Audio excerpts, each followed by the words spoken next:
Hello guys, welcome to my channel. On this video right now, I'm going to show you the basic method of stick welding, and you guys are going to watch and learn.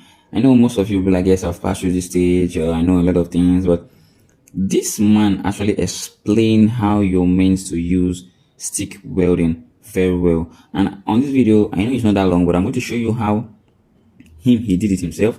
He showed it to his candidate, and he actually made it possible for outsiders, someone else that's watching this video, to learn. And I can't say you guys should skip this video. Watch to the end and watch everything he's got to say, and I know you'll benefit from it. Give me a thumbs up, which is a like, or a subscription button, or subscribe to my channel. This is a new channel that I just opened, and I'm going to bring more welding tutorials for you guys to learn and practice from.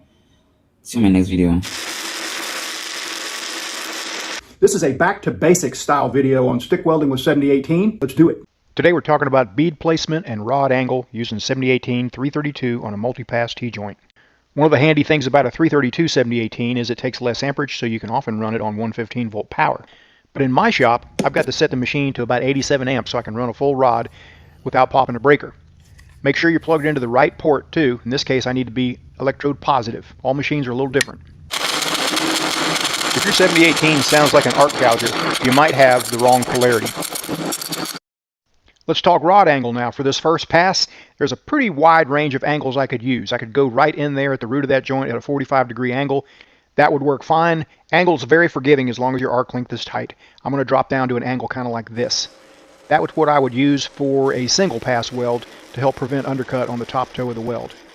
Again, I'm at 87 amps. I'd like to be up around 90 to 95, but again, I'm running off 115 volt, and I know that if I go that high, I'll pop a breaker halfway through the rod. Some 7018s need just a little bit more amperage. This is a Hobart rod, so 87 amps seems to be doing okay. It's hot enough.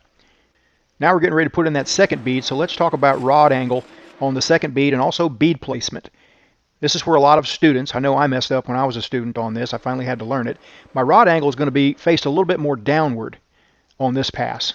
Doesn't have to be, just seems to work a little bit better for me, but bead placement is the thing. So instead of overlapping that first bead by half, I want to overlap it by 2/3 or more.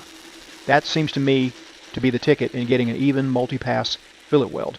Overlap that first bead by a good 2/3, maybe even a little bit more than that. This is a practice weld, a practice multi-pass T-joint. Doesn't really need 3 passes. A single pass would be fine for this thickness. But when you're learning to weld and practicing, you want to get the most out of your metal. For that last bead, I would use more of an angle like in this range right here. Anywhere in this range would be fine, and that's going to help me prevent undercut on the top toe of that last bead. There are several things that can help you prevent undercut. Going slow enough, keeping a tight arc, being steady, having close to the right rod angle, and also cleaning mill scale prior to welding can help prevent undercut. In the interest of a nice, short, concise video, I'm not welding this T-joint all the way out. Just enough to see how the beads are stacked in there, to see bead placement and rod angle.